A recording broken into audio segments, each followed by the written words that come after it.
Bonjour Isabelle. Bonjour Mario. M. Trump qui a frappé encore un peu la surprise générale sur l'acier et l'aluminium, les tarifs qui montent à 50%.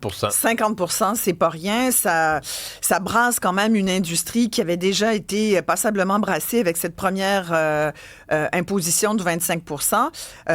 On a eu l'occasion d'ailleurs de parler à des représentants des alumineries et l'Association de l'aluminium québécois au cours des 2 derniers mois, parce que c'est pas la première fois qu'ils s'étaient fait imposer des tarifs. Puis, tu sais, 25%, je pense qu'ils arrivaient à tirer quand même leur épingle du jeu, tout en nous disant un peu ce que tu as redit, Jean-Simard, ce matin, c'est-à-dire qu'on va développer d'autres marchés.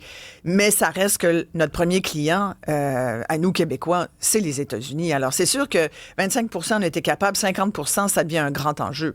Combien de temps Donald Trump va le maintenir? Ouais. C'est ça, c'est la grande question. On vient à la question, combien va coûter un F-150 qui est fait avec de l'aluminium du Saguenay? Mais je veux dire, cet homme-là est en train... Puis je pense que les Américains, il va falloir qu'ils allument, il va falloir qu'il y ait quelqu'un qui leur explique vraiment comment ça marche. Moi, je pense qu'il y a encore vraiment beaucoup d'incompréhension de toute la notion de comment un tarif fonctionne.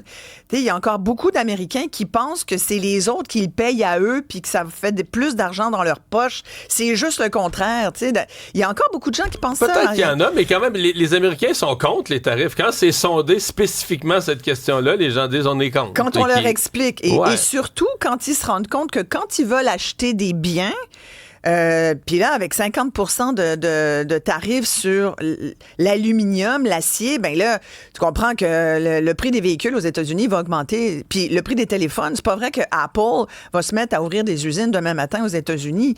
Alors, il y a ça. Puis, et le nouvel ex-ami de Donald Trump, d'ailleurs, qui commence à varger dessus en disant, en parlant de sa Big Beautiful Law, comme quoi que c'est une aberration. Là, je parle d'Elon Musk, bien sûr. 130 jours plus tard, on peut dire que le Doge, ça n'a pas été une bonne idée non plus parce que ça n'a pas livré la marchandise.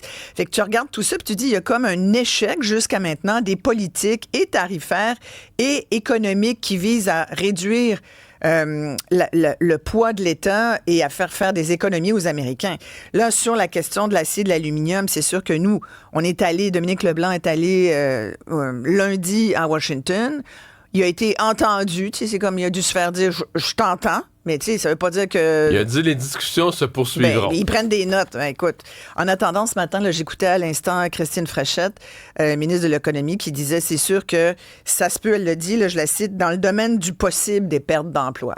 Elle a dit c'est dans le domaine du possible. Ben, elle dit évidemment, elle est en lien avec les alumineries. Ça, écoute,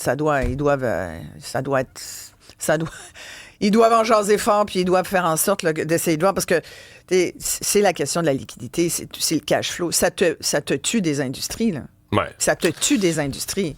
Est-ce que ça va durer longtemps? Il y en a qui disent que c'est tellement dommageable pour l'économie américaine, ça peut pas durer longtemps. Et on a une série de meurtres de femmes dans un contexte conjugal. C'est 10 un après l'autre, hein? Un après l'autre, 10 féminicides jusqu'à maintenant. Puis tu sais, on a beau dire que il y a une augmentation de l'anxiété, fragilité de la santé mentale, en particulier des hommes, c'est vrai, mais il y a un véritable enjeu. Sans doute que ça joue, mais en même temps, il faut absolument faire quelque chose. Il y a des femmes qui meurent au Québec des mains de leur conjoint, de leur ex-conjoint.